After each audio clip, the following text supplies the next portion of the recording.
sa Pilipinas. NBC Manila Broadcasting Company. DZRH, member, kapisanan ng mga broadcaster ng Pilipinas. Member KBP, oras! Eksakto en punto. 6:04. Bago.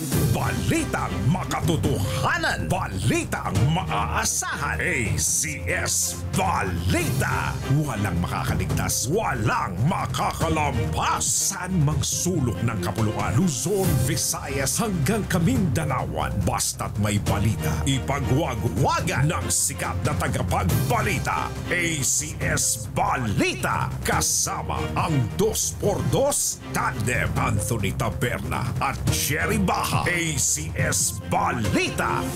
Ang programang ito ay hatid sa inyo ng ACS Manufacturing Corporation, ISO certified, maker of world-class quality Pride detergent.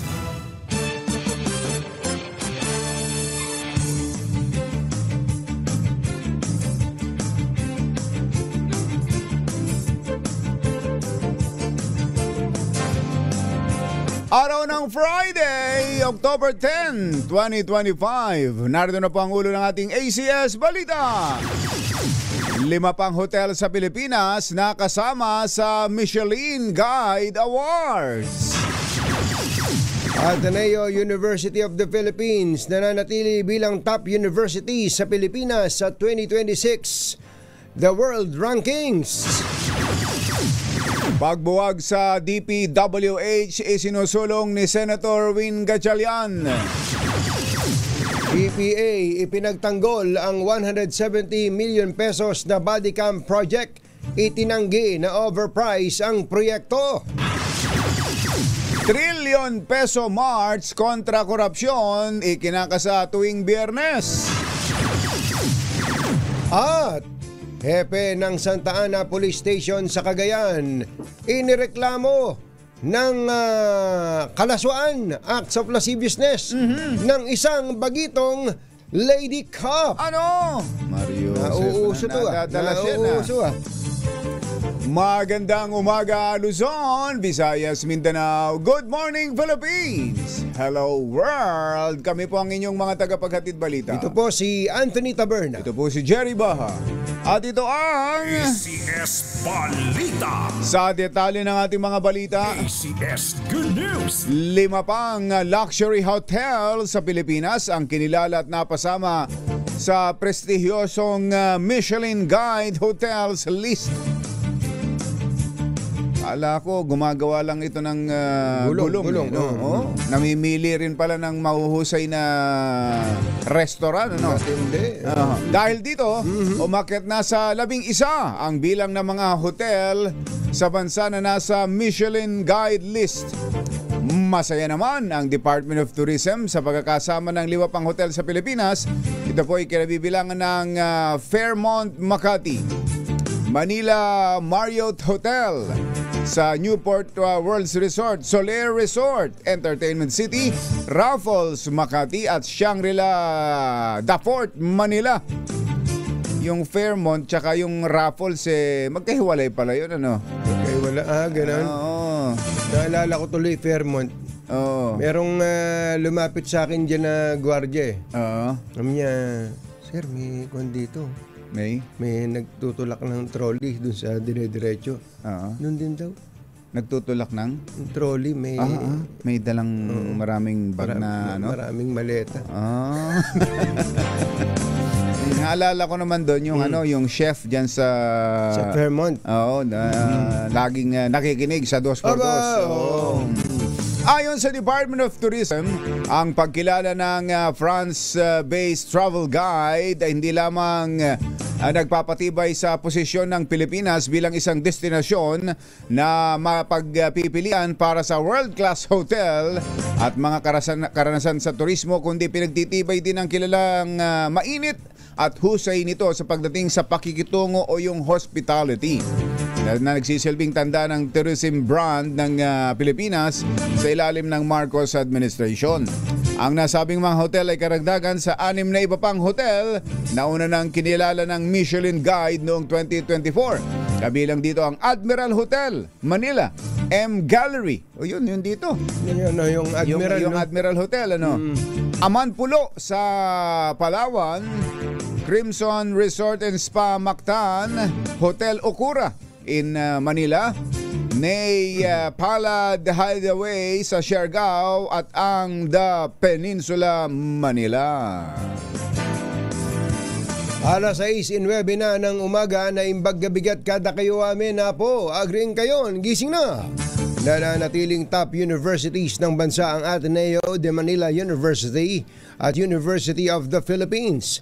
Batay sa 2026 World University Rankings na inilabas ng Times Higher Education, nasa 1,001 to 1,200 global rank ang Ateneo. Sumunod ang UP na nasa 1,201 hanggang 1,500 rank. Pawang nasa 1,501 plus global rank naman ang De La Salle University, Mapua University, Mindanao State University sa Iligan Institute of Technology at ang University of Santo Tomas. Samantala, sa ika-10 pagkakataon ay muli namang nasungkit ng University of Oxford ang top spot sa buong mundo. Oxford University. Alas 6:10 ang ating oras. Maya pa ba kay kong mga kabalen? Gising na ba kayo? Minungkahin ni Senator Sherwin Gatchalian na buwagin na lamang ang Department of Public Works and Highways at magtayo ng panibagong ahensya. Ayon kay Gatchalian, ang ulat na may 400 ghost flood control projects sa iba't ibang bahagi ng bansa ay nangangahulugan na hindi lamang sa Bulacan merong tiwaling DPWH official, kundi sa halos lahat ng buong tanggapan ito. Bagaman kumpiyansa sa kakayahan ni Secretary Vince Dizon, sinabi ni Gatchalian na aabuti ng taon bago tuluyang malinis at maisaayos ang sistema ng DPWH. Aminado naman ang senador na extreme idea ang kanyang rekomendasyong buwakin ng DPWH, ngunit resultaan niya ito ng kanyang pagkadismaya sa tindi ng katiwalian sa ahensya. Kung ako tatanungin, magtayo na lang ng bagong DPWH Kumuha ng bagong tao dahil lahat palitan. Parang ako kasi naniniwala kung hindi mo ang aking philosophy sa management. Dadating ka kasi sa punto na kung hindi mo maayos yan, gumawa ka na lang ng bago. Iyon. Si Senator Win Gatchalian. Yan din naman ang kagandahan pagka nakikinig to sila Senator Win sa atin. Sa 2x2. Naalala mo, sabi natin, buwagin na yan. Paano ba natin bubuwagin yan? Kung siyempre, kailangan may bago. May bago. Ang atin lang kumbatsero kasi katulad nun kapag ka nasabing taga-DPWH ka, kawawa ka na eh. Kasi walang yan natingin sa'yo eh. Kaya hindi lang para maalis ang katiwalian, kundi mapangalagaan din ang reputasyon ng mga taong hindi naman gumagawa ng katarungan sa opisina. Totoo yan. So yung Kongreso, ganun na rin. Diba pati ang mga empleyado ng, di ba may news tayo nakaraan, ayaw na silang mag-uniforme. Hindi na nag-uniforme. So ano na, ibang house naman na. Palitan na lang, House of Cards na lang. Parang palabas yun. Para maiba. Hindi, kasi hindi ba katulad ng araw. Wag House of Thieves, ha? May ganun din. Palabas din yun. Palabas din. Merong kumbatsero yung sa dati pala, Department of Highways lang yan. Kaya nga tawag na dyan sa parang Ministry of Highways. Dyan sa highway. Sa highway. Ministry of Highways, parang ganun. Magkaiba. Magkaiba yung highway, iba talaga yung public works. Baka nga pwedeng o kaya balibalik ta rin. Kung balibalik ta rin, Department of Highways and Public Works. Pwede. DHPW. Isip nga kayo ng magandang papalit sa DPWH. Total, nauso na yung ICI, Independent Commission for Infrastructure. Baka pwedeng Department of Infrastructure. Pwede nga. Tapos lahat ng mga nakaupo ngayon dyan, alisin na. Tanggalin na. Alisin na, tapos magkaroon ng rehiring process doon sa mga magaganda ang record. Oo, pwede. Diba? Pwede naman yun sabi nga nung iba, actually, nabanggit ko na yata ito kay Secretary Vince na marami dyan ang gusto nang magsipag-retiro, early retirement, kahit ang babata pa. Kasi nga yung bang stigma na ano na sila namarkahan Namarkahan pero ang inaalala daw nung mula project yung project manager PM pababa, hindi masyadong madaling makakuha ng trabaho sa iba, pero yung mga engineers pataas, maraming opportunity naman sa pribadong sektor. Totoo yan. Kaya yun ang gusto nila. Ewan ko kung nakarating kay Secretary Vince Sison, may mga ganun ng effort pagkilos, yung mass resignation. Kaya lang, ano mangyayari sa bayan natin pagka ganun? Hindi naman pwedeng walang DPWH. Yung tanggapan na yan, na in charge dyan. Pero maganda na rin na... Ang tindi naman kasi kung badsero, biruin mo yung kababata ng mga na-involved na yan no? Yan sila Bryce Hernandez na yan, tsaka yung tropa, yung buong tropa niya, yung buong BGC Boys. May nakausap ako kung batsero na veterano sa public works, Ang sabi nga niya may pagkakamali din kami. Ano ka akong pagkakamali, sir? Yun daw mga bagong engineer na pumapasok dyan, parang pulis ang naging mindset. Ano parang pulis? Na pagdating sa DPWH, ang gusto yumaman. Yun ang kaagad. Kung paano magpapayaman. Baka kasi nakita nga nila. Yun nga. Kaya nga yun ang naging mindset. Mga bata pa, ha? Mga bata pa. Alam na kung paano titirahin yung project. Ganun. Kalokohan kaagad. Ay, nako. 6:15 ng umaga. Samantala, ipinagtanggol ng Philippine Ports Authority o PPA ang halos 170 milyong pisong nationwide surveillance project nito na dumaan na umano sa tamang proseso, patas na bidding at hindi overpriced. Ito ay matapos questionin ni Senador Raffy Tulfo ang halaga ng bawat kamera sa budget hearing ng Senado kahapon. Ayon kay PPA General Manager Jason Tiago, ang 170 million peso budget o body-worn camera project para sa kanilang port police nationwide. Tingnan mo nga naman. Ay naglalayong gawing moderno ang port security operation sa pamamagitan ng real-time surveillance, facial recognition, at digital evidence management system upang mapataas ang transparency at disiplina ng mga port police. Sinabi ni Santiago na kasama rin sa proyekto ang 164 body camera, docking station, viewing workstations, RFID cards at iba pa. Napakarami. Pero ang punto yata kasi dito ni Senator Raffy Tulfo, ba't ba ang mahal? 164 lang yung body camera, 170 million ang halaga ng proyekto. Patawag mo nga, Yoel, si GM Jay Santiago para siya mismo magpaliwanag. Talaga. Sabi kasi ni Senator Raffy Tulfo, parang divide lang yan 170 million. Tapos divide by 164 body camera. Napakamahal naman yan. Number of pieces.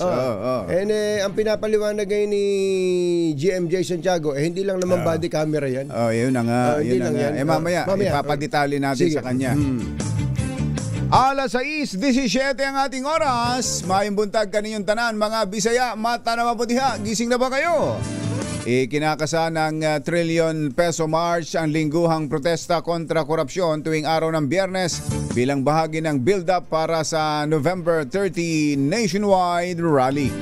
Ang weekly Friday protest ng grupo ay sisimulan ngayong araw na sasabayan ng misa sa EDSA Shrine at pagpapatunog ng kampana sa mga simbahan. Ayon kay Attorney Howard Calleja, spokesperson ng Trillion Peso Movement, kasama sa kanilang aktibidad ang noise barrage, pag-iilaw ng kandila at mga protesta sa ilang piling lugar. Hinimok ng organizers ang mga Pinoy na magsuot ng puting t-shirt tuwing Biyernes hanggang sumapit ang 30 ng Nobyembre, magdala ng mga kandila, placard at mga bagay na gumagawa ng ingay tulad ng pito, kaldero at kawali.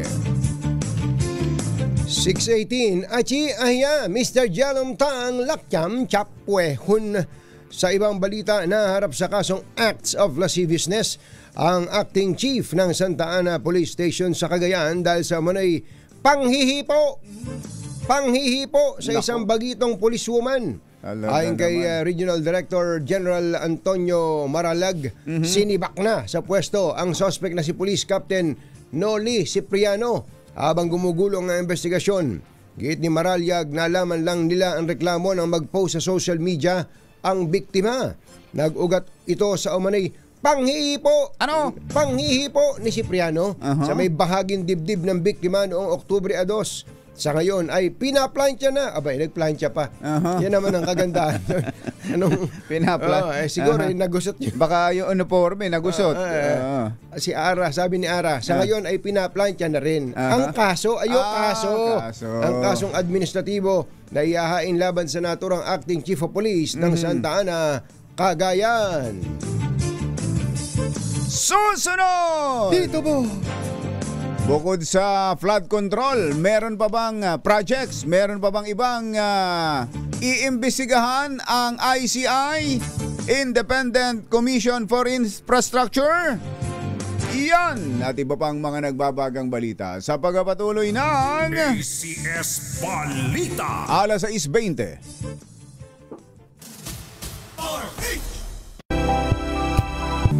Friday! Yuhuu! At pag Laundry Day Friday, all you need is Pride washing machine detergent. May triple stain away formula kaya tanggalang makapit, madikit, malupit na dumit man siya kaya easy ang labada. Kaya pala mula noon hanggang ngayon, All you need is pride. All you need is pride. ACS. Kasama ang 2x2 Tandem Anthony Taberna at Jerry Baja. ACS Balita.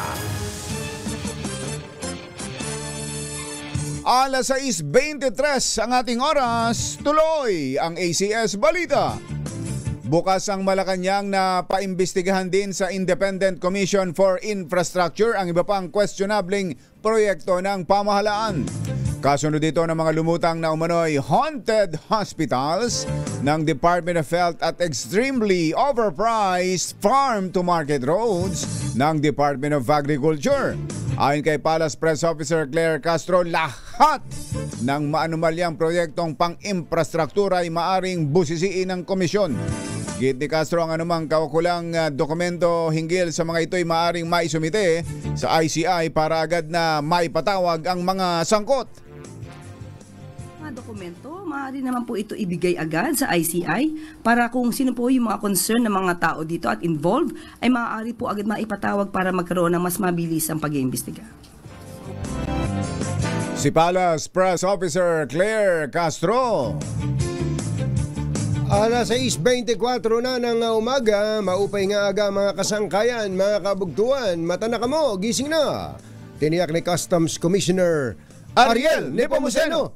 Nasisilipin din ng ahensya ang iba pang mga kontraktor na nasasangkot sa maanumalyang flood control scandal. Kasunod ito ng hakbang ng BOC sa mga luxury car ng pamilya Diskaya na nakitaan ng kakulangan ng mga kinakailangan dokumento. Sinabi ni Commissioner Nepomuceno na una nilang titingnan ang nangungunang 15 kumpanya na nasa sentro ng investigasyon sa mga flood control projects at saka isasama ang iba pang personalidad na binabanggit sa mga investigasyon. Gayunman, aminado si Nepomuceno na maaaring matagalan ang proseso dahil hindi Ano raw? hindi kaya ng BOC na sabay-sabay investigahan ang lahat ng mga kontraktor. Ayun.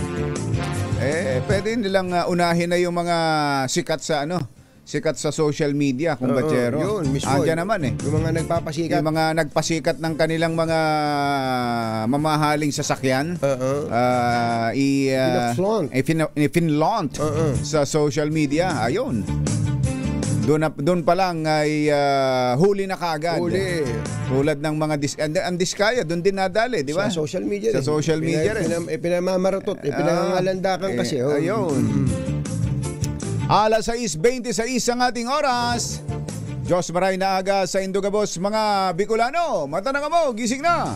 Umapila si Batangas Representative Leandro Legarda Leviste kay DPWH Secretary Vince Dizon.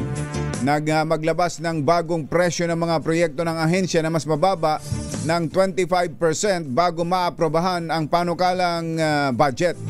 Sa kanyang privilege speech, naniniwala si Levisti na sa pamamagitan nito maiiwasan ang pagkakaroon ng kickback ng mga tiwaling opisyal ng gobyerno. Ay nabanggit na natin ito itong mga nakaraang araw di ba?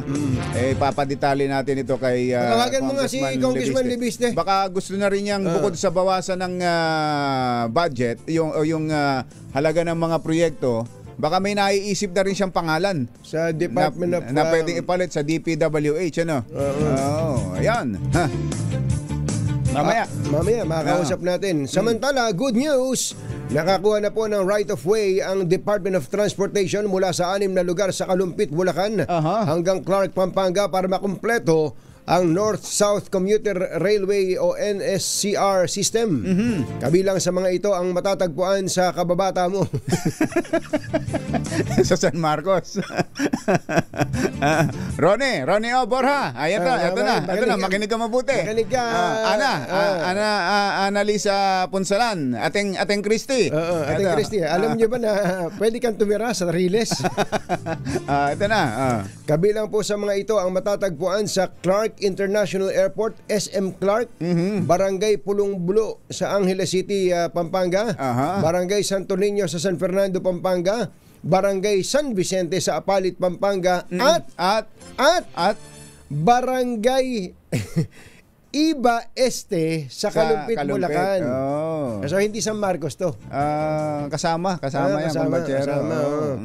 Tiwala naman si DOTR Secretary Giovanni Lopez na makukumpleto ang lahat ng right-of-way requirements para sa northern section ng NSCR sa Malolos hanggang Clark sa kalagitnaan ng susunod na taon.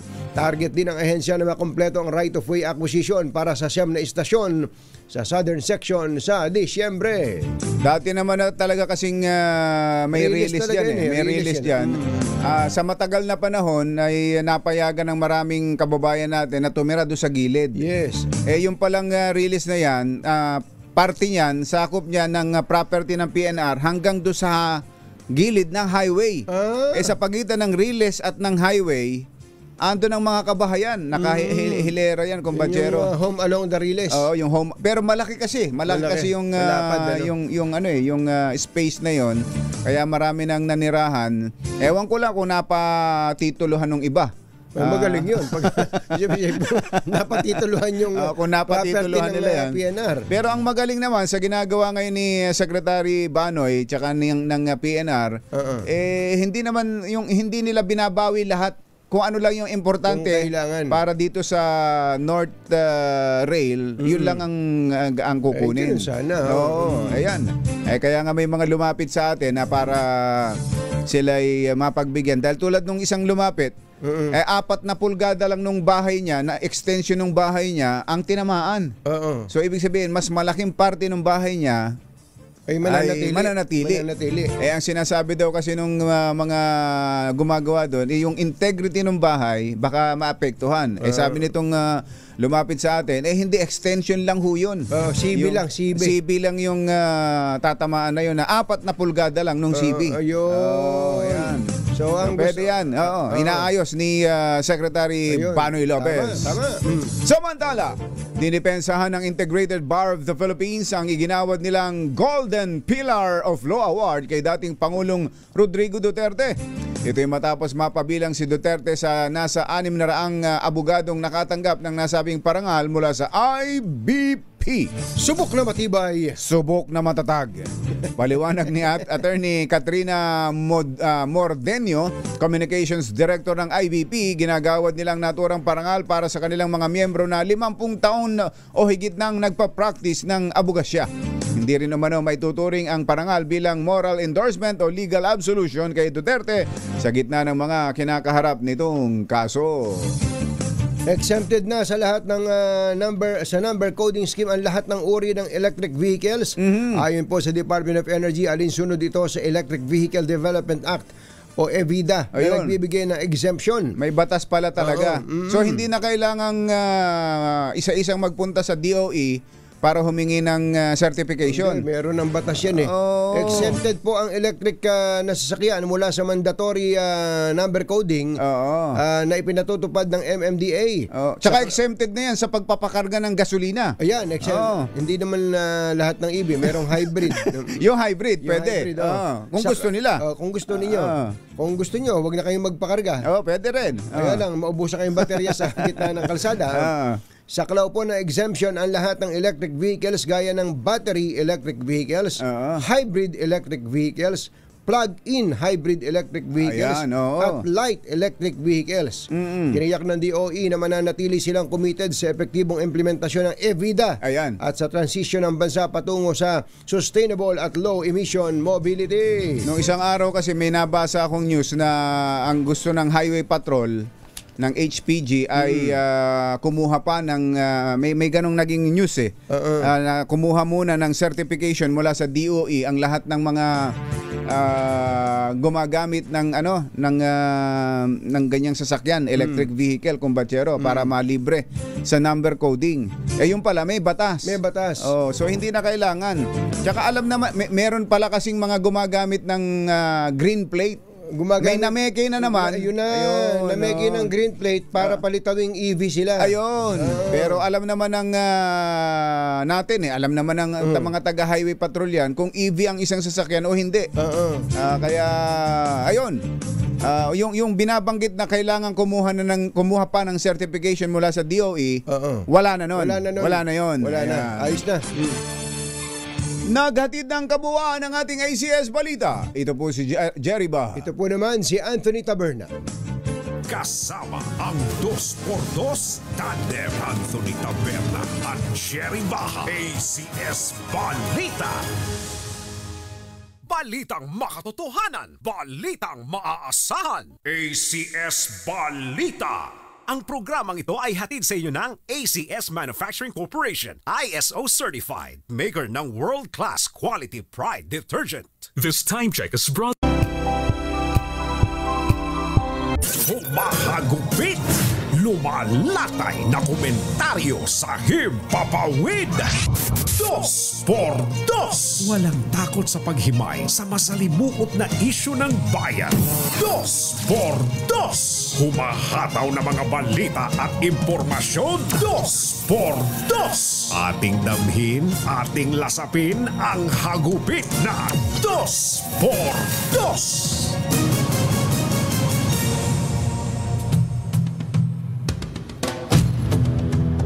Umaabot sa 8,000 flood control projects ang natapos na raw pong inspeksyonin ng Department of Public Works and Highways, at mahigit 400 sa mga ito ang natuklasang mga ghost projects lamang.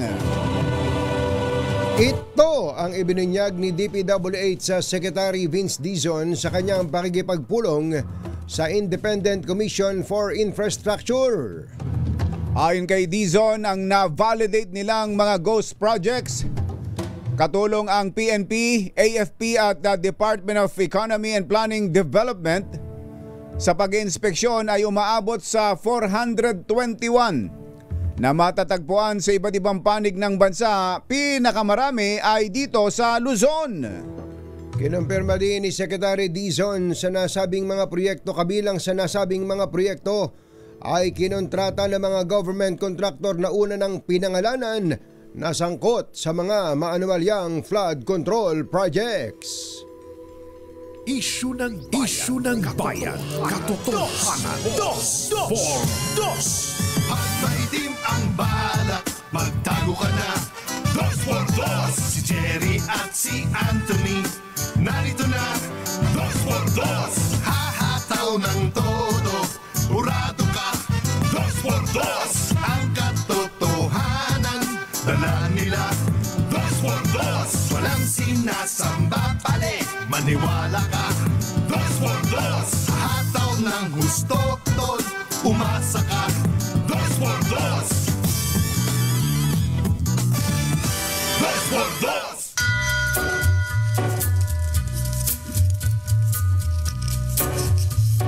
Hi. Maganda mo din. Lamig. Lamig. Magandang umaga, bayan! Ito po si Jerry Baha. Ito po naman si Anthony Taberna.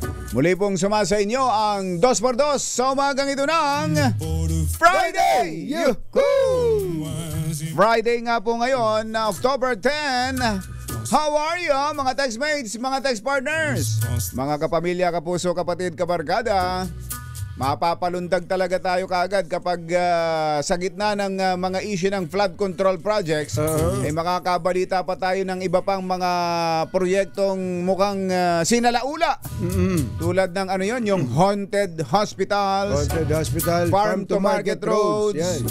At tapos makakarinig ka pa ngayon ng mga binili daw na camera na nagkakahalaga ng 1 milyon bawat isa. Talaga namang mapapalundag ka at mapapasigaw ka Magngangalit ka kaagad kapag ganun, kumbatsero Samantalang, mumura na ng mga camera ngayon umikot ka lang sa mall, dami mo makikita, ang mumura na ngayon. Sinabi po ni Senador Raffy Tulfo na bumili daw po ang Philippine Ports Authority o PPA ng 191 body cams na ang presyo daw po ay 879,000 per unit. Ayun. Noong 2020. Pag narinig yan ng isang nakikinig lang at naghihintay ng mga balita tungkol sa yung development sa flood control, mapapasigaw. Ayan na naman. Magagalit talaga kung batyero. Especially marami tayo mga kababayan na ang kaya lang basahin 2 sentences. O kaya naman ang kaya lang panoorin ay 30 seconds. Ilang segundo lang. Hindi pinapanood yung buo. Kaya para mabuo natin ang kwento, kausapin mo mismo natin ang taga PPA.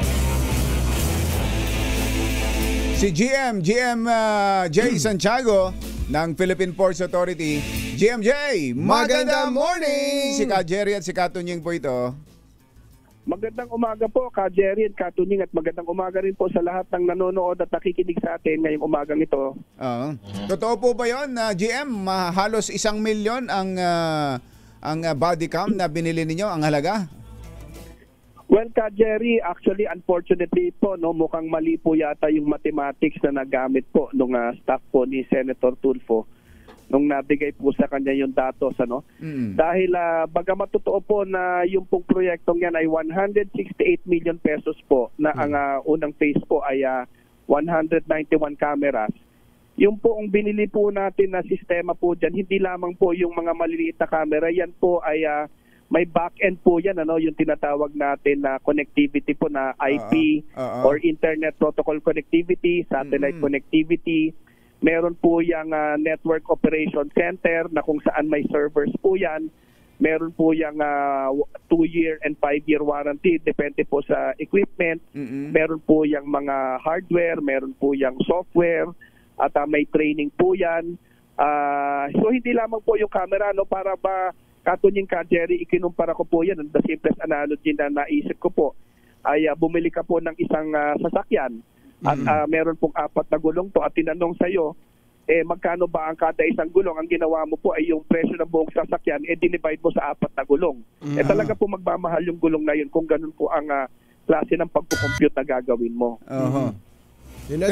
Pero sa totoo talaga, kung pe-presyohan, based do sa buong halaga ng magkano ho yung buong halaga ng kontrata o ng project na yon, GM? Ang kontrata po natin dyan, Ka Jerry, Ka Tunying, 2 phase po yan. Isa po noong 2020 at isa po noong 2021. Noong 2020 po, that is 168.8 million na po yan.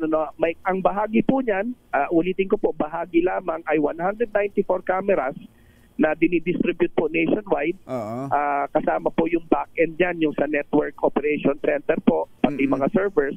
And on 2022 po is another 168.68 million naman na yan naman po ay may kasama po, again, kasama lamang na 161 cameras and expansion din po nung nung capacity po nung network operation center po nun, pati coverage po kung saan po dinideploy po yan. Kasi yan po, katunying ka, Jerry, nakadeploy po yan sa mga sa mga terminal po natin nationwide. Yun nga po ang itatanong, susunod namin tanong, saan ba ginagamit yan? Ba't ba kailangan ng body-worn cameras ng mga taga-PPA? Ito pinapakita natin sa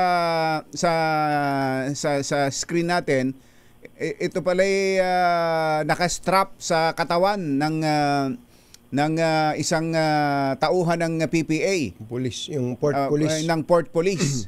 ano ho bang dapat nakunan o makunan nito? Bakit kailangan nilang magsuot ng camera? Well, nagsimula po kasi yan, ka Jerry, na yung pangangailangan po natin dahil bilang tugon doon sa reklamo po ng mga port users po natin, na sila daw po ay sa kanilang pagtatransact o sa pagpunta nila sa port, yung po lalo na yung mga truck po ng mga kargamento, na sila daw po ay nakikikilan either ng police, ng enforcer o ng security guard. So nagsimula po yan dyan. So simula po nung tayo ay nag-implement yan po ay sinusuot po yan ng on-duty po nating port police habang siya ay naka-deploy, para makita po natin lahat po nung gawain po niya, kung lahat ng po mga nakaka-interface na, nakaka-transact po niya. At real time po yan, hindi po yan nakasave lamang po sa SD card, na tsaka pagbalik sa opisina i-upload mo sa computer. Yan po ay real time, meaning habang naka-duty siya, yan po ay kahit siya po ay naka-duty sa Zamboanga, nakikita po natin yan sa PPA head office po dito sa Maynila. Real time po yan. So hindi po yan yung parang sinisave lamang po sa memory card at saka na lamang po i-upload. Nakakatulong din po yan doon po sa mga nai-intercept po natin sa evidence gathering po. Pag may nai-intercept po tayong mga drugs, mga smuggled na gamit, para hindi po na ma-manipulate kung telepono lamang ang gagamitin po nung police, yan po ay wala po siyang parang intervention diyan. Pag binuksan po niya yan, hindi na po niya mamamanipula, at kung yan po ay maisara, mako-question po kaagad yung ating port police officer kung bakit naisara o namatay po. Halimbawa, pinatay niya, may kakausapin, papatayin ko muna ito. Hindi niya pwedeng gawin yon. Hindi po niya pwedeng gawin yun dahil dito po sa system mismo po sa Maynila, dalawa po yung ating on-site at saka off-site network, the surveillance center natin. Mamamatay po yung camera yun, at siya po mismo dyan po, yung makikita natin sa litrato, yung mga po natin yan, mga operators po natin yan ay tatawag po sa kanya yan sa radyo at tatanungin kung bakit namatay, at yan po ay magkakaroon ng spot report kaagad kung bakit namatay. Huwag lang maliban na lang siguro kung magsi-CR yung pulis, baka naman pwede patayin na niya yun. Nag-CR lang po. In fact, yung mga ganong sitwasyon po, ia-abiso po niya yan sa ia-abiso po niya yan doon sa kanyang, kumbaga yung handler po niya dito po sa ating surveillance center, na yan siya po ay magkakaroon ng personal break. At ilalag din po yon na siya ay naka-personal break during that time. Ano pong brand nitong camera na to? Well, yung actual brand po, katunying sa totoo lang, hindi po ako pamilyar kung anong particular po brand yan, yan po, buong sistema na yan, katulad po ng nasabi po ni Senator Tulfo, yan po ay nabili po natin sa Boston Home po, yan po ay para ma-explain ako din po, yan pong Boston Home po na yan ay nakapag-supply din po ng similar system po sa Philippine Coast Guard, na nagkakahalaga po ng mahigit 200 billion, dihamak na mas malaki po sa pinili po ng PPA.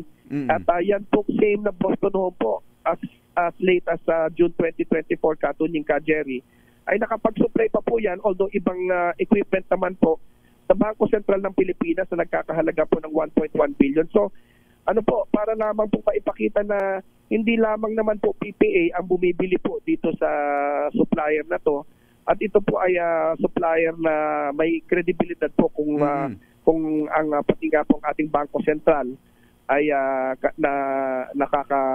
nakakabili sa kanila at nakakapag-deliver sila. Siguro naman po ay may kredibilidad po ito, kahit ano pa man po sabihin ng ibang tao. Sabi po nitong si Senator Raffy Tulfo, ito daw pong Boston Home Incorporated 10 million pesos lang yung capital. Kayo po isang abogado rin.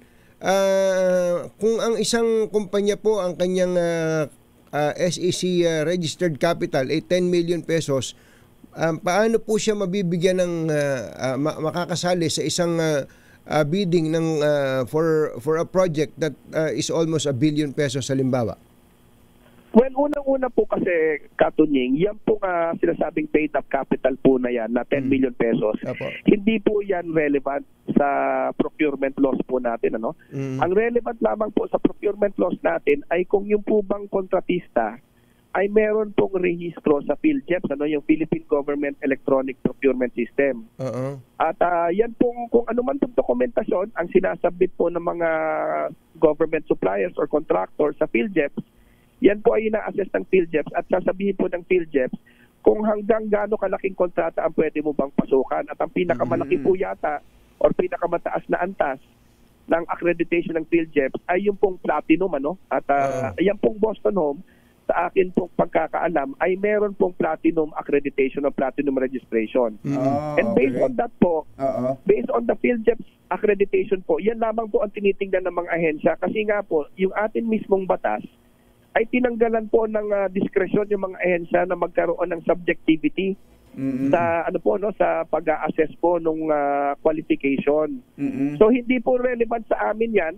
Yung paid up capital, ang relevant lamang po sa amin ay kung yan po ba ay may PhilGEPS accreditation. At kung PhilGEPS accreditation niya, allowed po siya na pumasok sa ganung kalaking kontrata. Sa apartment lang daw ho ito nag-oopisina eh. Well, unang-una po, Jerry, wala din naman po na nakalagay sa batas na kailangan po yung opisina ng isang supplier ay ganito ang lokasyon o ganito ang itsura, no? At hindi po relevant din po yun sa procurement laws natin. And besides, ganito po yung sitwasyon, lalong-lalo na po dito sa kontratang to, Katunying, Jerry. Kung ano man po ang opisina nila or ano man ang itsura ng ahente o kung ano po, yan po ay hindi po tayo nagbayad dyan kahit anong kahit anong kontrata ng PPA. Sa tingin ko nga po, kung hindi isa tayo, baka tayo na lamang ang nag-iisang ahensya sa buong Pilipinas na hindi po nagbabayad ng down payment or ng advance payment sa kahit na anong proyekto, whether infrastructure po or equipment. Ayan palang policy ng PPA. Hindi kayo nagda-down? Ang daya nyo naman? Sa iba, down muna eh. Talaga. Hindi po tayo nagda-down payment. Ayoko nga sumali dyan sa bidding yan. Down muna. Dapat down muna. Ako po, kidding aside po, at least gusto ko kasing malaman yung kumbachero. Normally, naririnig natin sa Senado yan eh. Kapag ka nag-hearing, bakit ito nakakuha ng kontrata, ang kapital lang nito, ganito. Ang iniisip kasi ng tao doon, paano makakabili ng ganung kalaking proyekto? Halimbawa, kung itong bodycam, 100 o 200 milyon ang halaga ng bodycam, ang paid up capital niya, 10 million, parang talo tayo doon. Nung pala ay, ang sabi nyo, that is irrelevant when it comes to public bidding? Tama po, kasi ang tinitingnan lamang po natin dyan ay yung po PhilGEPS accreditation na inisyo naman po ng ng GPPP. Kasi po sa natin prior diyan po sa ganyang sistema o prior sa ganyang batas. Yun po pag-assess ng kwalifikasyon po ng mga kontratista ay nakalagak lamang po doon sa ahensya, at doon po masabi ko na doon po nagkakamaniubrahan at nagkakalutuan na maaaring ma-disqualify kahit na hindi naman dapat i-disqualify or maaaring i-qualify kahit hindi naman po kwalipikado, So ang ginawa po ng batas, itinanggal po yan sa mga ahensya at inilipat po yan dito sa GPPP na isang ahensya na nag-accredit at nag-evaluate po ng kwalifikasyon ng mga government contractors and suppliers. So, ano po tayo dyan? Hands off po tayo dyan. Basta may ipinakita po kung validong GPPB or PhilGEPS registration yan, tatanggapin po natin yan. Kaya nyo bang tayuan kahit saan na ito pong bidding na to ay hindi katulad nung bidding sa DPWH na rig at niluto, GM? Yes po, Katunying. In fact, sabi ko nga po, yan po ay 2020 at 2021 pa po, Mahigit 5 taon na po yan. Panahon pa po yan, Katunying, Jerry, nung dating GM po ng PPA. Yung pong Jay Santiago. panahon pa po na yan, noong 2020 at 2021. Kayo din yun. Mahigit 5 taon na po yan, Katunying, Ka Jerry, at wala naman pong naging kahit na anong observation o findings ng COA po dyan. Yun nga itatanong ko, kumustahin ko, gumagana pa ba yung mga camera na yan? Dahil ang sabi daw ng COA, nag-supply din yan sa Environmental Management Bureau, mga palpak daw, GM Kumusta ba yun sa inyo? Well, ano po, no? Ang nakakatuwa nga lamang po dito, simula po nung nabilin po natin yan, maliban po sa, kasi kasama nga po sa warranty yan, pag may nasira pong camera dyan, ay pinapalitan nila yung wear and tear po dyan, Pero otherwise po, hindi naman po kami nagkaproblema doon sa produkto. Gumagana po yan. In fact, on a regular basis, malapit lamang po sa opisina ko po yung ating Network Operations Center. At every once in a while, pumupunta po ako doon sa surveillance room, tinitingnan ko po yan. Nakikita naman po natin kung sino ang sino ang mga taong nakadeploy. So, maayos naman po. And in fact, masabi ko lang din po, Katunying, Ka Jerry, nung time po na biniding po natin yan, wala naman pong kahit anong blacklisting. Kung ano man po ang nangyari sa kanila doon sa EMB, that is beyond us. Wala naman pong blacklisting yan sa PhilJeps o sa GPBB, o wala pong naisabi sa amin na kahit na anong blacklisting sa kahit na anong ahensya po ng gobyerno. So, again, sa amin po, kung ano man ang nangyari sa EMB, at malamang baka kung ano man po, ibang ekwipo yon, that is beyond us po, kung ano man ang nangyari sa kanila doon. So ito pong ito po ba made in Japan o made in Korea? Ano po ba, saan po ba gawa itong camera na to? Sa pagkakaalam ko po, Katunying, iba-ibang components po niyan, iba-iba po ang pinanggalingan niyan. So yan po ay meron pa nga kasama po doon sa binayad po diyan yung system integration. So maaari po yung hardware niyan ay galing Amerika o galing Europa o galing Japan. And then malamang po sa tingin ko, baka yung mga camera siguro baka made in China yan, Dahil ano po yan kumbaga parang consumable item po yan. Pag yan po ay nasira, pinapalitan po yan ng supplier under warranty. Halimbawa, yan po ay nabagsak or yan po ay pag nabasa, nasira. Sa tubig, So pinapalitan po yan. So ito ang importante, yung ito ay live real time. Pagka nandun sa labas yung tao nyo, nakikita sa loob. Tama kayo, hindi SD card. Hindi mamaya na natin panoorin. Hindi recorded lang. Hindi recorded. Tama po, Katunying, Ka Jerry. Hindi po yan recorded na tsaka lamang po mapapanood pagdating na sa opisina nung tao, Yan po ay real time, naka-upload po yan. Kumbaga sa Katunying, Ka Jerry, yung mga pinapanood natin ng mga police, operations. Yung napanood ko lang kagabi na operation ng CIA, Anti-Terrorism Task Force. Ganun, live, napapanood. Ganun pala ito. So yung binabanggit na 879,000 per piece ng camera, hindi yung camera lang yon, kundi yung buong system. Tama po, Ka Jerry, In fact, kung kakailanganin po, maibibigay namin kung ano, hindi ko lang po hawak kung anong dokumento ngayon, Pero yung unit price po ng camera lang, maibibigay po namin yan. Pero, syempre, pag binigay mo yung unit price ng camera, yun lamang pong camera. Hindi po pwedeng i-compute na yung buong system divided by the number of cameras. Sa PNP daw po, ang isang unit ng body cam nila is 25,950 yung unit lang. 25,950. Hindi ko lang natanong sa opisina sa PNP Logistics kung ano ang brand nito. Ano brand? Tsaka yung system niya. Yung system. So yung camera mismo, mura lang dapat yan na GM, ha? Tama po. Mura lamang po yan kumpara po doon sa valor po ng buong sistema, At saka, Katunying, Ka Jerry, siguro maganda din po tignan. Unang-una, kailan po ba binili ng PNP yon? At kailan po ba binili ng PPA para makumpara po natin for inflationary considerations, Pangalawa, yun po bang binili din ng PNP, pareho po ng capability dito po sa sistema binili natin kung yan po ba talaga ay apples to apples. Kanila daw po ay merong real time and at the same time ay recorded, may SIM card daw po. Yes po, pareho po pala kung gano'n. Pareho po yan ang capability. Ang tanong lamang po dyan nga, yung mga ibang ano po dyan, ano? Yung ibang system capabilities po. At saka kung kailan po. Okay. GM, thank you sa pagpapaliwanag. Thank you so much po. Magandang umaga. Maraming salamat. Maraming salamat po, Katunying Ka Jerry. Magandang umaga po sa inyo. GM J. Santiago ng Philippine Ports Authority. Ang mga kumbatsero ng bayan, Katunying at Ka Jerry. 2 por 2.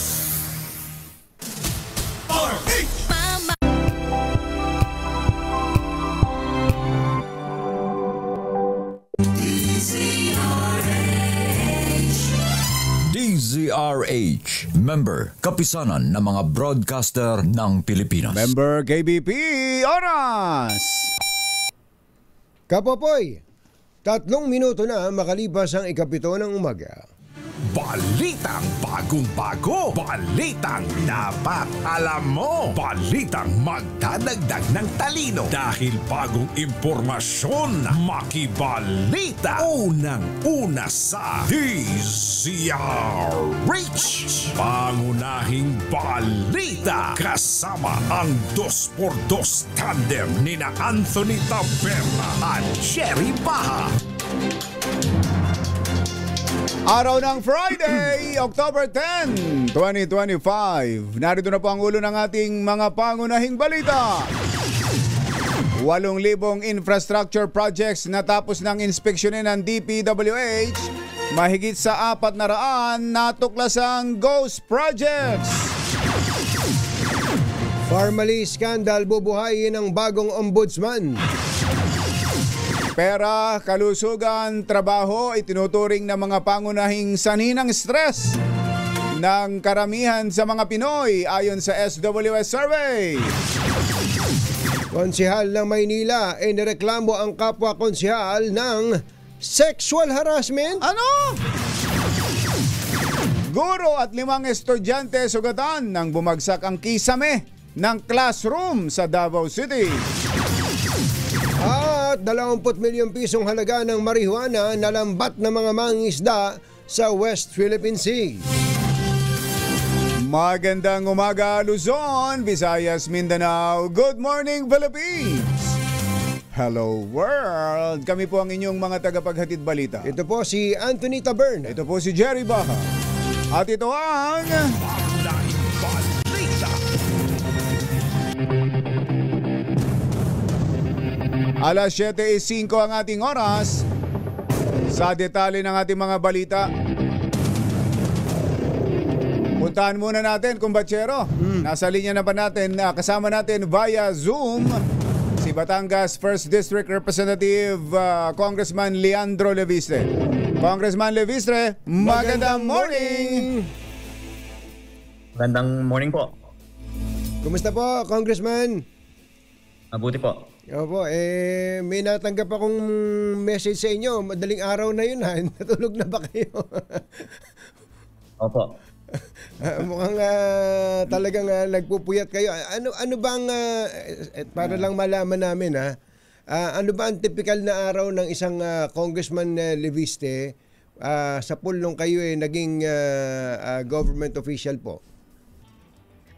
Ang national budget ay aaprubahan ng Kongreso ngayong araw. Kaya ito po ang pinaka-busy na time para sa maraming mga mambabatas dahil ipinapasok ang mga amendments sa national budget ngayong panahon na ito.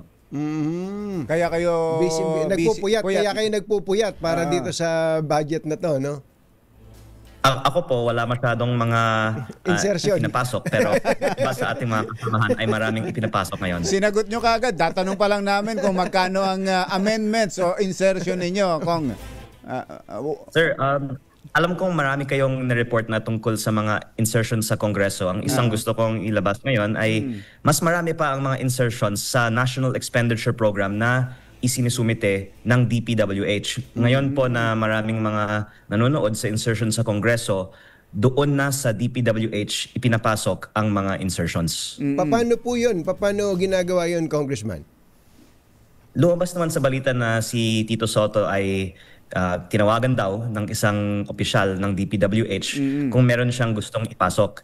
Hindi lang po siya tinawagan. Marami po mga items sa ating NEP ay mula sa mga politiko, pero ang gusto ko din dagdagan ay meron din tayong ebidensya na marami din po ay galing sa mga kontraktor. Ang malabas po ay ayon din sa mga testimonya sa Senado, marami din po ang mga nagbabayad para ipasok ang kanilang mga sponsored projects sa DPWH budget. Pakiklaro nyo nga po yun. Yung binanggit nyo kanina na yung congressman o senador ay tatawagan ng DPWH. Sasabihin, sir, ma'am, ano ba, mayroon ba kayong listahan dyan ng projects, project na pwedeng ipasok sa amin? Sa NEP pa lang yun. NEP to, para pumasok sa NEP, maging parte ng tinatawag na President's Budget. Pero, ngayon po yung sinasabi nyo, contractor mismo ang nagpapapasok ng, nagpapa-insert sa pamamagitan ng congressman? Paano po yun? Opo, may nagsabi na ito po ay ginagawa kapalit ng konsiderasyon. At ang makukumpirma ko po ay sa aking distrito, natanggap namin ng mga mensahe mula sa aming dating district engineer na may mga listahan na isinumite ng mga contractor para sa mga asphalt overlay projects. At pagkatapos nitong mga mensahe, yun po ay lumabas nga sa DPWH budget. Kaya kinukumpirma ko po na mismo sa so-called President's budget ng DPWH, may mga sinisingit kahit engineers lang ang gumagawa, kung hindi po yung mga mas mataas na opisyalis ng DPWH na mga contractor-sponsored projects. Ito yung kwan kung ipinrint ko ipinrint na po namin dito yung sample, ano? Apparently, meron pong communication between the former district engineer, tama po ba, sa inyong staff? Opo, sa ito staff. po ay ito po yun. Nagsasabi na dati pang inaasikaso nitong contractor ang mga pondong ito. Ibig sabihin, ilang ngayong taon. Sa nakaraang pang mga taon, yung ibang mga road projects sa aking distrito ay ipinapasok daw ng mga contractor na ito. Tulad nito, Congressman, good afternoon, sabi niya. Above is the list of proposed projects worth 600 million for a specific, yung po bang kumpanya na to, ito yung contractor? Yung Hexa something, apo? Pangalan ng contractor, hindi ko po sila nakikilala kasi ang DPWH lang po ang kausap nila. Ang lumalabas dito, hindi po kongreso lang ang dapat tignan. Dapat pati yung mga sa loob ng DPWH tignan kasi ang balita ko sa aking distrito, mas malaki pa ang mga insertions galing sa DPWH officials kaysa sa yung mga galing sa mga politiko. Siguro kasi ang nangyayari, yung politiko hindi naman alam kung, lalo na sa kaso ninyo, bago kayo, hindi nyo alam kung ano yung mga projects na mga dapat ipagawa sa inyong lugar. Alam yun ng district engineer at alam din ng kakilala niyang kontraktor. Kaya pala dito sa isang, ito sa pinrinto namin, good morning po ma'am, Ma'am Hana. Kilala niyo tong si Ma'am Hana? Siguro. Ito po yung usang 1B na for funding. Hiningi po ng isang kontraktor na tutulong magpa-release ng funds. Aba, matindi yung kontraktor, Congressman. Opo, at muli, ito po ay kinukumpirma din ng iba pang mga miyembro ng Kongreso. I-share ko lang po yung mga mensahe na natanggap ng aming staff. At may dalawa pong dahilan na posible ito. Una, may discretion ang mga DPWH officials kung anong ipasok. At syempre, kung hindi natin sila binabantayan, may temptation na ipasok kapalit ng konsiderasyon. At pangalawa, dahil ang mga presyo ng mga proyektong ito ay may kataasan, pwedeng magbigay ng komisyon ang mga proponent para sa mga proyekto. Kaya ang isinusulong po natin sana ay ibaba na lang ang mga presyo. Kaya hindi na magbabayad ang mga kontraktor para magsingit ng mga proyekto sa NEP kung mababa naman na po ang mga presyo. Naka-factor in na yung pang-tongpats, Congressman? Naka-factor in na sa total amount of the project yung patong, yung panlagay, yung SOP. Yung pang SOP. So ang gusto nyo, bawasan lahat ng Across the board po ba yung gusto nyo? Across the board, lahat ng projects? Opo, tinignan po namin ang mga projects sa DPWH budget sa aming distrito. At kung ibaba natin ng average of 25%, ay safe naman na pwede mong magawa pa ang mga proyektong ito ng magandang kalidad basta walang SOP. Ang mga road projects daw ay mahigit 30% ang kabuuang mga SOP. Ang mga multipurpose or vertical projects naman daw, mas bababa. Kaya sinasabi po namin, average na 25%. Ito po ay lumalabas naman na din po sa mga testimonya ng mga dating opisyales ng DPWH na kulang pa sa 50% ay napupunta sa aktual na proyekto. Pero ang masashare ko po ay yung pagpili po ng mga contractor ay pwede daw sa congressman para sa mga allocable projects na kanya. Tapos yung mga non-allocable naman na nasa listahan din po ng mga projects sa aking distrito, iba po ang mga pumipili. So, depende po kung si congressman ang nagpasok o kung ang ibang mga opisyales o yung mga contractor-sponsored projects pa po ang ipinapasok. Pero sino man po ang nagpasok ng proyektong ito, meron pong sinabi niyong naka-factor in na pang SOP. Ang kabuuang budget ng DPWH sa 2026 ay ipanapanukalang mahigit 600 billion pesos. At kung 25% nito ay ating matitipid, mababawasan natin po ng 150 billion pesos. Ang laking savings na magagamit sa ibang mga bagay. Pero bago lang natin puntahan kung saan pwedeng gamitin yung possible savings na yun, Congressman, ang sinasabi po ba nyo, mas malaki ang SOP sa horizontal kesa sa vertical? Opo, ang isang gusto kong bigyang diin ay maaring masasabing mas malala pa ang SOP sa mga road projects, lalong-lalo po ang asphalt overlay kaysa flood control. Bakit po? Kasi kung masisira ang isang flood control project, malaki ang posibleng consequences sa contractor.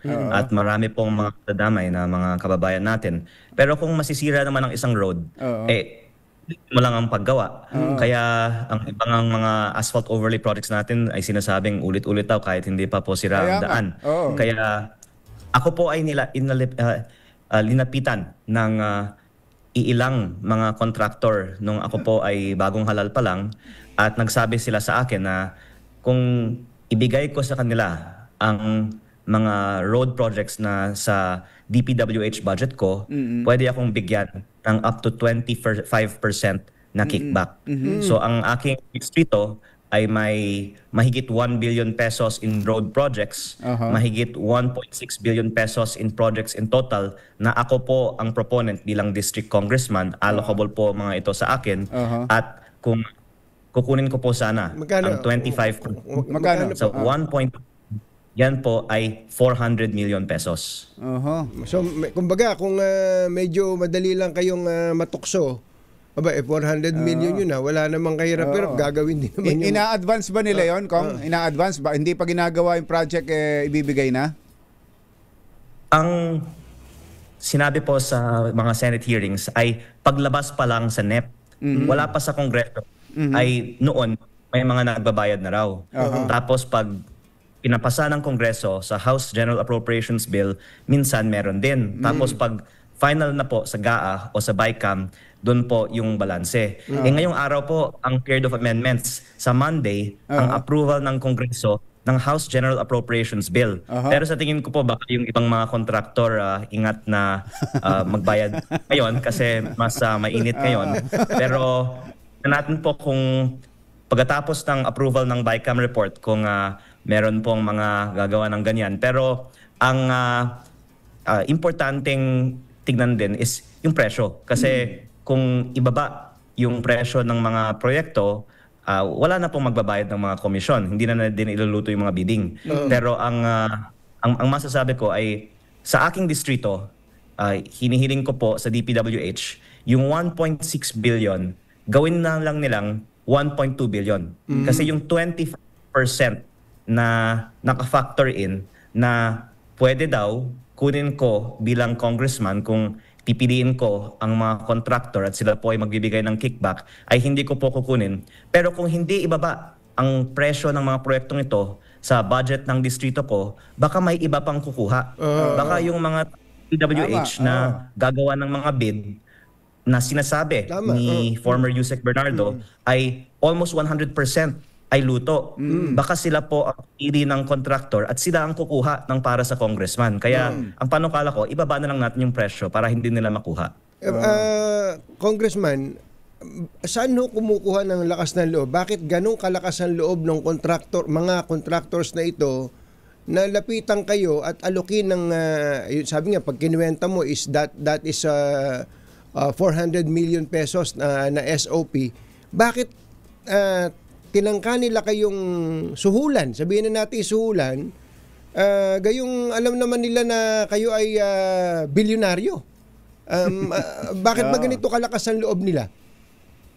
Unang-una, malaki ang halaga ang 400 million kahit para sa isang bilyonaryo. At pangalawa, pakasanay po sila sa Batangas na sila po ay gumagawa kasi ng mga proyekto sa buong Batangas na kung lumapit sila sa isang congressman ay kukunin yung 25% na ito.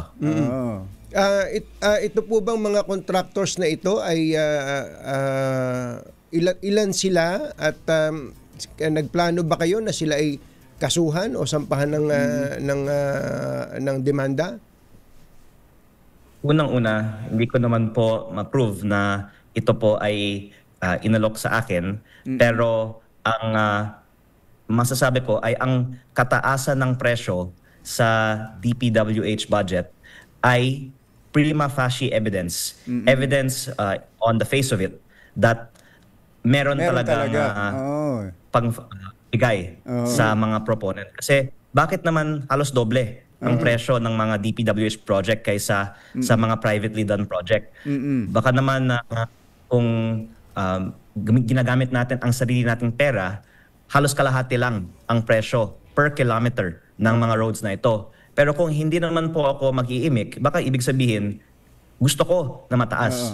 Kaya po ako ngayon nagpapahayag ng ganito dahil ayaw ko yung mataas. Gusto ko, kahit sa aking distrito lang, ibaba ng DPWH ng 400 million ang 1.6 billion cost ng mga proyekto para yung 400 million na yan ay pwedeng ibigay na lang sa iba pang mga proyekto. Kumbaga kayo mismo nag-o-offer na sa inyong sariling distrito ay gawing sample, gawing showcase ng pwedeng mangyari sa iba ding mga distrito. Opo, at sana hindi lang sa aking distrito pero para prove natin na pwede naman na minus 25% ng mga proyekto, vina-volunteer ko po kahit aking distrito. Bibigyang diin ko din kasi kung hindi ibaba ang presyo ng mga proyekto at ayon sa testimonya ng mga dating opisyalis ng DPWH, lahat daw po ng mga bidding ay luto, baka may ibang kukuha pa rin ng sigurado yun. 5% na proponent. Kaya ibaba na ang presyo para walang makakakuha. Pero anong initial reaction o ito ba'y naiparating nyo na kay Secretary Vince Dizon, na Congressman? Opo, sa September 17 budget hearing namin, hiniling ko na ibaba ang presyo. Sabi niya, at least 10% ay kaya. Pero tingin ko kung ibaba lang natin ng 10%, ibig sabihin may matitira pang 15%. Kung gusto natin wala ng kickback sa 2026, isagad na natin at ibaba natin ng 25%. Kikita pa ba ron yung contractor? Kasi ang contractor, hindi naman magtatrabaho yan ng walang kita. Meron pa ba ron kahit bawasan ng 25%? Profit margin. Matutuwa pa nga mga contractor kung hindi na nila kailangan na magbayad ng SOP kasi ang sinasabing SOP ay mahigit pa nga sa 25. Hindi lang po ang proponent ang kumukuha kung ito po ay parking, may parking fee. Pero yung mga taga-DPWH din daw, sa aking distrito ito po ang mga sinabi sa akin, ay kumukuha din kasi sila po ay nasa Bids and Awards Committee. Sila po ay nag-accept ng work accomplishment, gumagawa ng quality control, para daw sa mga progress billings, nagbibigay din ang mga contractor. Kaya kung i-compute po natin, meron para sa congressman, meron para sa mga taga-DPWH. Kaya sinasabi pala nila former DPWH officials Bryce Hernandez and Henry Alcantara na wala pa sa 50% ay napupunta sa proyekto. Bawasan natin ng 25% pero walang kickback, may kita pa rin ang kontraktor. Tama kayo doon. Saka less stress yun para sa mga legit na mga contractors. Una, hindi ka magiging parte ng web of corruption. And number 2, totoo kayo doon. Nung panahon ni Babe Singson, masaya po yung mga contractor kasi ang limit lang ang kita yung mga tumatanggap ng SOP Opo, ibinaba po ni Secretary Babe Singson ng 10% across the board. At siguro mula noon, mas lumala ang sitwasyon kaya wag na lang daw dapat 10%. Kahit 20, pero kung maaari po, 25%. Diyan sa inyong district, sabi nyo, hindi nyo kilala yung mga contractors, pero ang naging go-between, itong yung DE, si Abelardo Calalo. Di ba? Tama, Kong? Ito yung in-entrap ninyo noon Opo, ibinabahagi ko lang po ang mga messages na ipinadala sa aking mga staff. Pero ang sabi ko, hindi lang ito sa aking distrito. Talagang kalakaran na ang mga DPWH engineers ang silang kumakausap sa mga contractors. Tapos ipinapakita nila sa mga congressman na ito po ang ipapasok ko sa budget natin sa DPWH. Tapos pag lumabas naman ang mga proyektong ito sa budget nila, yung District Engineering Office yung bahala sa pag-bid at pag-award sa predetermined contractors na yun. Talagang alamak ito at hindi po ito itinatago kasi nga kung 25% ang pinag-uusapan natin, napakalaki naman po ang incentive para wag isumbong ang kalakaran na ito. Yung bigat ng kasalanan, Congressman, diyan sa yung hierarchy. Yung hierarchy of accountability. Diyan sa kwento ninyo, sino pinakamataas diyan? Kasi parang hindi alam nung congressman Inilapit lang sa kanya So sino may pinakamataas na accountability diyan sa sitwasyon na 'yon? Sa opinion ko, ang DPWH Secretary. Kasi ang secretary ang naglalagay ng mga district engineers sa isang distrito. Siya po ang gumagawa ng planning at insertion ng mga proyekto sa budget kasama ng Undersecretary for Planning. Tapos ang balita po, siya daw ang kausap ng ibang mga big time contractors sa loob ng DPWH para ipasok ang mga proyekto sa National Expenditure Program. Kaya salamat po sa inyong tanong. Gusto ko din pong gamitin itong pagkakataon para linawin na hindi lang po dapat ang mga politiko ang i-scrutinize ng publiko. Kasi malaki, baka pinakamalaki pa ang porsyento ng proyekto na ipinapasok ng mga matataas na opisyales sa DPWH mismo. Okay, naku, very enlightening po yung ating usapan. Pero yung isang tanong ko na lang, if Secretary Vince Dizon will agree to your proposal na babaan ng 25%, ano ba tawag yun? Yung DUP? Detailed Unit Price Analysis o DUPA. DUPA. DUPA. Saan pwedeng gamitin yung masasave, which is 25% o 1/4? Ako gusto ko sa classrooms dahil kulang talaga sa lahat ng mga distrito ng ating bansa. Pero pwede rin sabihin, ano man ang proyekto, kung ibaba yung unit cost, pwede na lang pahabaan ng project. Kung meron kang 1 kilometer na road, pwede na lang po sana 1.5 kilometers. Kung meron kang 1,000 solar streetlights, pwede na lang baka 5,000 solar streetlights kung times 5 ang presyo ng solar streetlight. Kaya ang savings ay talagang hindi natin masabing hindi malaking halaga. 150 billion pesos ang nakikita kong maaari nating matitipid kung ibaba po natin ang presyo ng mga DPWH projects sa 2026 budget na ngayong buwan pwede natin pong ibaba kung papayag po ang DPWH. Yes, sir. Ingat po kayo. Thank you. Mahaba pala araw ngayon, dahil sa ngayon ang approval ng second reading. Second reading o... Second reading po ngayong araw, third reading sa Monday. Sa Monday. Okay. Thank you so much. Thank you, Kong Leandro Leviste. Maraming salamat po sa inyo. Congressman Leandro Leviste, 1st District, Batangas. Ahing balita. 7:27. Ang oras ay hatid sa inyo Muna at mga bagong balita sa DZRH. Pangunahing balita. Alas 7:33. Tuloy ang mga pangunahing balita. Emosyonal na isinalaysay ni Manila Councilor Eunice Castro sa isang sesyon ang umano'y ilang beses na pambabastos sa kanya ng kapwa konsehal na si Ryan Ponce. Si Ryan? Napakabait niyan. O kaya nga. Si Ryan Pakpako yung napakabait. Kwento ni Castro noong nakarang Lunes ay kinamayan siya ni Ponce para magpaalam, ngunit sa halip na simpleng kamayan ay makailang ulit umano nitong dinutdot ang kanyang palad sa harap pa ng iba pang opisyal ng lungsod. Senyales. Alam mo ba yon, Mother? Nakatakbo ka na ba noon? Yung kakamayan ka? Si Miss Apit. Si Miss Apit. Ganon magkumamay. Alam ni Miss Apit na may mga ganong kumamay. Kumamay. Ano daw ba ibig sabihin no? Kapag kinamayan ka, napatas may dinudot-dot na ganon? Ano ibig sabihin nun? Ang ibig sabihin daw, sabi ni Councilor Eunice Castro, ay senyales na inaaya siya nitong makipagtalik. Yung pala yun? Yung pala yun. Di ko alam yun Na-violate na pala ako nung ginanon ako nung... Oo. Grabe. Mother, sa'yo meron ding gumanon?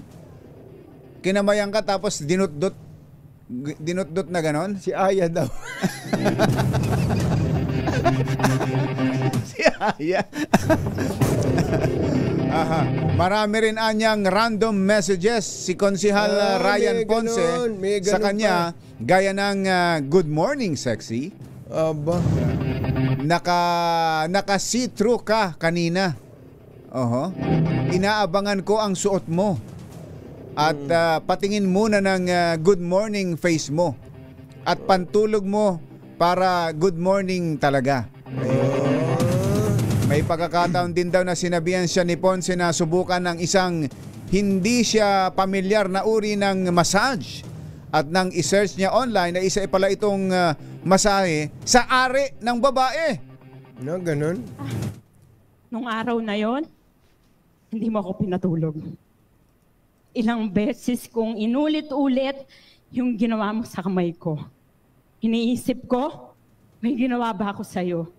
Binalikan ko yung mga encountered instances natin. Nabastos ba kita? Dinesrespeto ba kita? May nagawa ba ako sa'yo para bastusin mo ko ng ganon? Sa galit ko sa'yo na hindi ko mailabas. Isang linggong kumakabog ang dibdib ko. Sa galit sa'yo. Wala naman akong pinakitang di maganda sa'yo. Bakit mo ako binabastos? Ngayon, papalabasin mong sensitibo ako. Nako. Hindi pala nun. Speech pala yun Hindi pala nun. Yun po si Manila Councilor Eunice Castro. Habang sa sesyon, doon niya isiniwalat ang lahat tungkol kay Konsehal Ryan Ponce. Mahigit 20 milyong pisong halaga ng pinatuyong dahon ng marihuana ang natagpuan palutang-lutang sa West Philippine Sea sa Palawan. Ayon kay Christopher Torre, hepe ng PIDEA Palawan, natagpuan ng mga mangingisda ang asul na bag sa bahagi ng dagat malapit sa barangay Bagong Sikat, Puerto Princesa City. Nang tingnan ay nakitang naglalaman ito ng 34 na plastic packs ng tuyong marihuana na may timbang na 20 kilo. Sugatan ng 5 grade 4 students at isang guro makaraang bumagsak ang kisame ng kanilang classroom sa Lapu-Lapu Elementary School sa Davao City. Ayon sa gurong si Marites Cañeda, nasa kalagitnaan siya ng pagtuturo ng makarinig umano sila ng ingay mula sa kisame bago ito tuluyang bumigay. Mabilis namang nakalabas ang 40 estudyante ngunit may mga nagtamo ng minor injuries. Iniulat na sa Department of Education at DPWH ang insidente habang nagpapatuloy ang follow-up investigation. Tiniyak ni Ombudsman Boying Rimulya na kasama sa mga sisilipin ng Office of the Ombudsman ang Pharmaly scandal kaugnay ng pagbili ng gobyerno ng umano'y overpriced na COVID-19 supplies. Sinabi ni Rimulya, tila kasi nalimutan at nabaon na sa limot ang nasabing issue. Bagay na hindi dapat kalimutan Nakakatatlong limot na ako dito sa... Mamaya, makakalimutan mo na yan. Ano nga ito? Lalo't marami ang nagsabing may nangyaring anomalya sa pagbili nito. Noong nakaraang taon nang mag-hain ng kaso ang ombudsman sa ilalim na ni dating ombudsman Sam Martires ng graft complaints laban sa ilang individual, kabilang na sina dating Health Secretary Francisco Duque III at dating Undersecretary Christopher Lao. 7:38 ang ating oras. Kuha muna tayo ng update sa ICI. Ano latest dyan? Ila-live na ba yan? Via satellite? RH15 Giselle Recaport. Coming Giselle! Sa Jerry Katunying, magiging aba na raw yung Independent Commission for Infrastructure ngayong araw sa pagre-review ng mga ebidensya at testimonya ng mga resource person. Ayon kay ICI Executive Director Atty. Brian Usaka, ito'y para sa case build-up laban sa mga sangkot sa anomalya sa mga proyekto sa flood control. Ibig sabihin, wala raw munang pag-inig ngayon ng komisyon na marami rin anyang kailangang asikasuhin ng mga gawaing administratibo upang mapalakas pa ang kapasidad at maging mas epektibo ang tupad ng kanilang tungkulin. Samantala, aminado naman si bagong ICI Special Advisor Rodolfo Aturin na malaki at mahirap yung ipinagkatiwala sa kanyang tungkulin sa komisyon.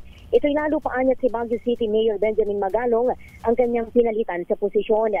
Una nang sinabi niya, Jury, na handa rin daw siya magbitiw sa pwesto kung sakaling makaranas din ng pag-membressure kagaya ng nangyari kay Mayor Magalong.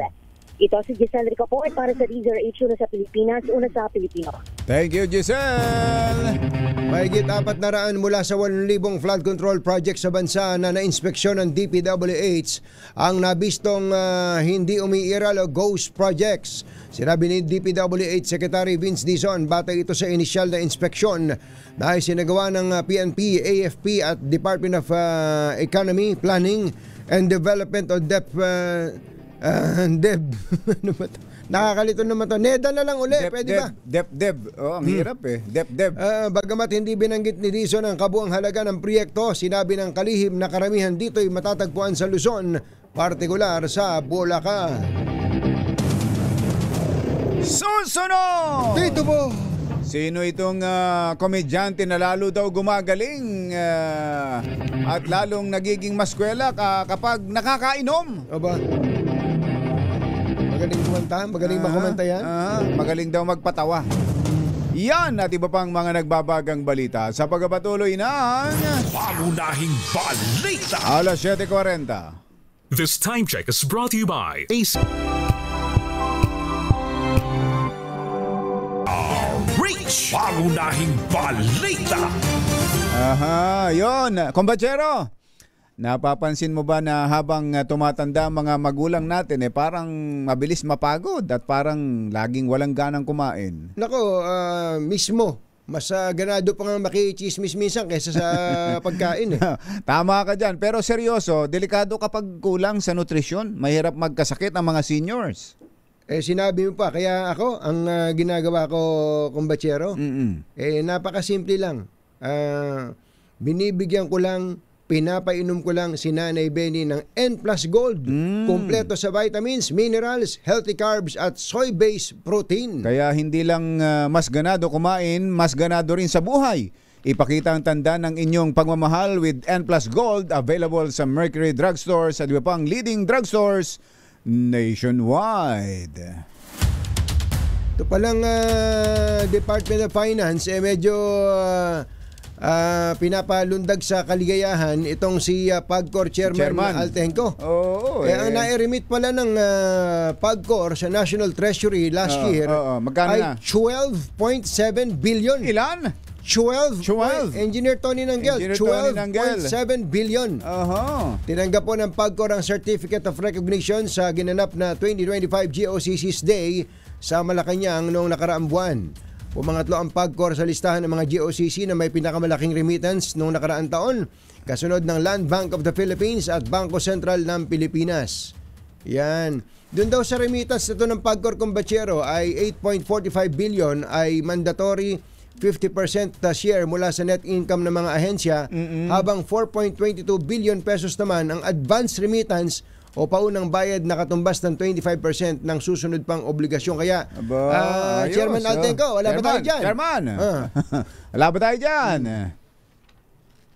Samantala, ang PNP raw ay may pinapanday. Aba? May pinapanday na. FPJ ba yan o si Bong Revilla? Ang template sa serye ng mga protesta. Ayun. Di ba may panawagan ng series of protest every Friday bago ang November 30. Ito ang paghahanda na ng PNP. RH52 Edniel Parosa. Kami Edniel! Jerry at Anthony, tiniyak ng pambansang pulisya ang kahandaan nito sa mga kasadong rally mula ngayong October 10 hanggang sa Nobyembre 30. Ayon kay Acting PNP Chief, Police Lieutenant General Jose Melencio Nartatis Jr., pinapanday o nihahanda na nga ang tinawag nitong template para sa mga kilos protesta. Kasunod yan ng marahas na rally o protesta nitong September 21 hanggang sa nakatakdang pagpapatuloy ng trillion peso march sa Bonifacio Day. Dito sa EDSA Shrine, sa border ng Mandaluyong at Quezon City, nakapwesto pa rin siyempre ang Eastern Police, maging iba pang tauhan ng National Capital Region Police Office. Sabi sa DZRH, the NCRPO Director, Police Major General Anthony Abirin, nakabaon sa EDSA Shrine 100 police personnel para mapanatili ang kapayapaan. Pero ready pa rin naman umanong mag-ugnip ang 300 pang naka-standby na personnel sakaling may malaking grupo nga simula mamayang hapon. Kasado kasi ngayong araw itong linggo-linggong pagtitipong inorganisa ng Trillion Peso March Movement kasama ng akbayan. Tinawag na White Ribbon Fridays, magsasagawa sila ang Katolikong Misa, noise barrage at candle lighting tuwing alas 6 ng gabi hanggang sumapit ang November 30. Bukod dito sa EDSA Shrine na magiging sentro ng White Ribbon Fridays, sabay din naman ang isasagawa ito sa iba pang simbahang Katoliko sa Metro Manila, Cebu, Iloilo, Bacolod at iba pang rehiyon. Nakikita natin normal pang sitwasyon sa loob at sa paligid ng kapilya habang maliban sa pinaka-banner na iniwan ng grupo nitong September 21 wala pa namang nakakaibang paggalaw ngayong Biyernes na umaga. Sa ngayon, sabi ni Abirin, nakakonsentrate ang pulisya sa mangyayaring programa sa 30 ng Nobyembre. Ito sa Edniel Parosa, nag-uulat para sa DZRH. Una sa Pilipinas, una sa Pilipino. Thank you, Edniel!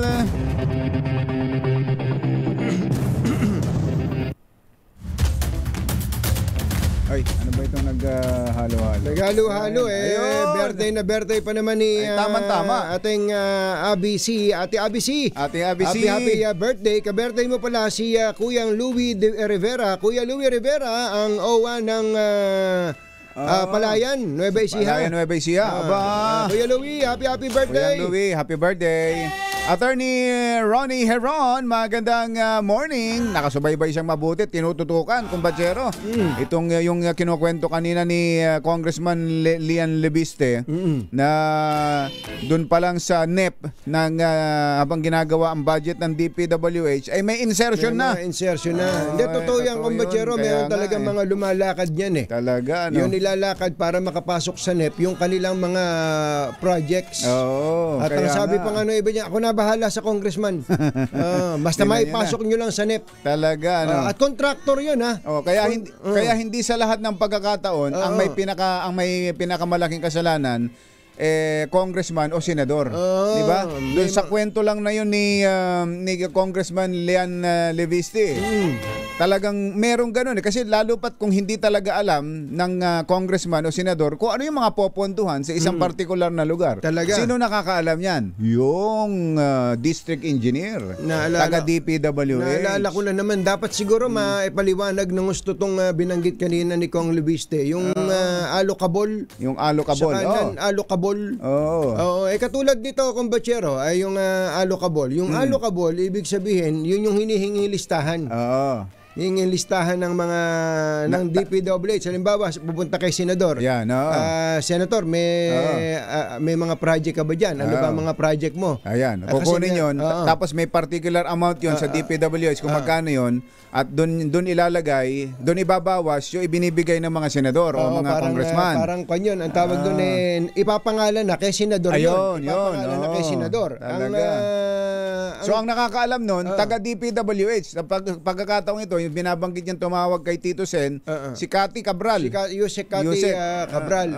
Ngayon, ang susunod na tanong doon, kumpatsero, paano kung yung project wala sa NEP? Wala sa NEP. Wala sa NEP, pero pagkatapos ng budget deliberation, napunta sa GAA. Yun naman yung mga amendments, institutional amendments and insertion na nangyari during budget deliberation sa House o sa Senate. So kung ang project na to, halimbawa flood control project, wala sa NEP. Wala sa NEP. Hindi hiningi ng region. Pero napunta sa NEP at nakapangalan sa isang senador. Ano ginawa ni senador? 'Di ba nag-insert siya? Insertion 'yon. Insertion pala 'yon. So hindi siya So alam mo ng insertion 'yon. Insertion pala 'yon. Nambakan dalaga. Insertion pala 'yon. At magandang umaga pala kumbachero at happy birthday kay Kuya Bong Eusebio. Kuya Bong Eusebio ng Pasay. Oo. Kuya Bong, happy birthday. Alam mo bang dyan ako nag-first year at second year high school sa Pasay City West, kumbachero? Oo nga. Oo nga. At dyan kami nakadestino noon sa lokal ng Pasay. Oo. Kaya yung mga preso dyan, kabisado mo yung mga galawan dyan. Kuya Eric Sagiang ng Jetour Philippines. Uy! Magandang ganda ng Jetour, ang ganda ng review ng Jetour. Kita mo naman. At siyempre, at magandang umaga at happy birthday kay Kuyang Ferdy Alap ng SFM sa Taytay Rizal at kay Sister Maligaya Ging Jorge Castro. Ayun.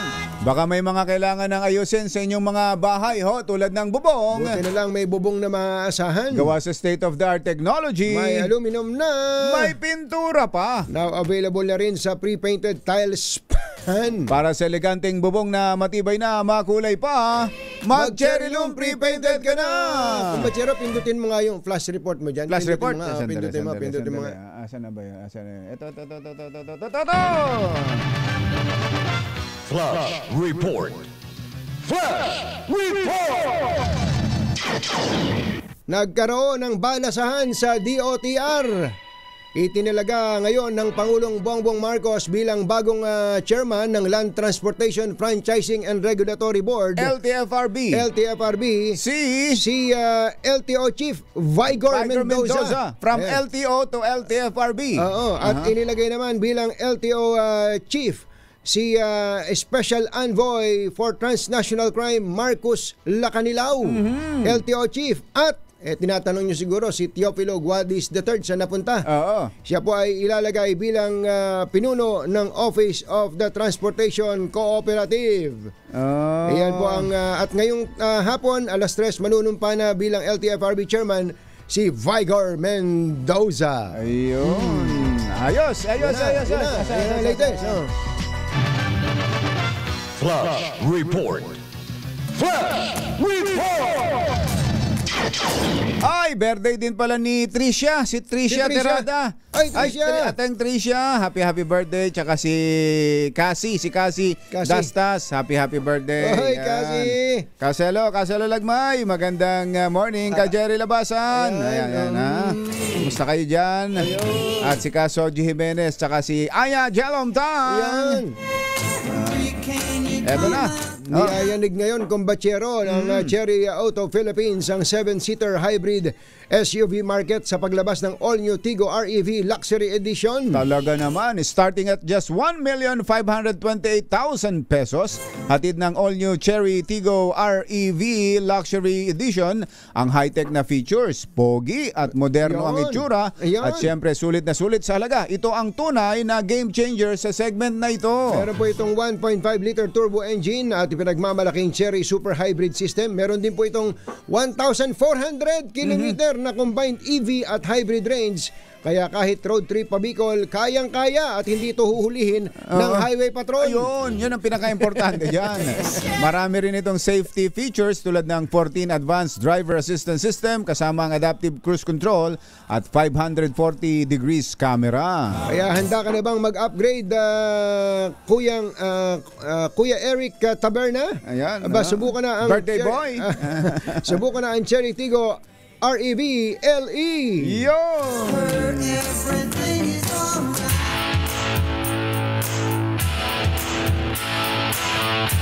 Hindi po si Kiko Barsaga yung in-interview namin kanina. Itong mga marami ding manloloko mga nakikinig sa atin. Bagamat parang ano ba, hindi naman nagkakalayo yung edad nila, ano? Parang gano'n. Hindi, ito si Kiko Barsaga yata mga 26 lamang eh. Batang-bata. Ito naman si Lian Lebiste ay mga nasa 30. Ganun, bata rin na itsura kasi. Pero kailangan saka ubod ng yaman. Oo. Bagamat sabi niya, yung 400 million ay malaki pa rin. Nakakatukso pa rin. Pero hindi siya natukso. Kailangan natin ng mga bagong leader, kumbachero. Yung ganyan. Yung hindi madaling tuksohin. Hindi kayang silawin ng salapi. At hindi na kailangan kumanta ng "O tukso, layuan mo ako." Bye! Happy weekend! Woo! Damdaming bayan! Susunod na!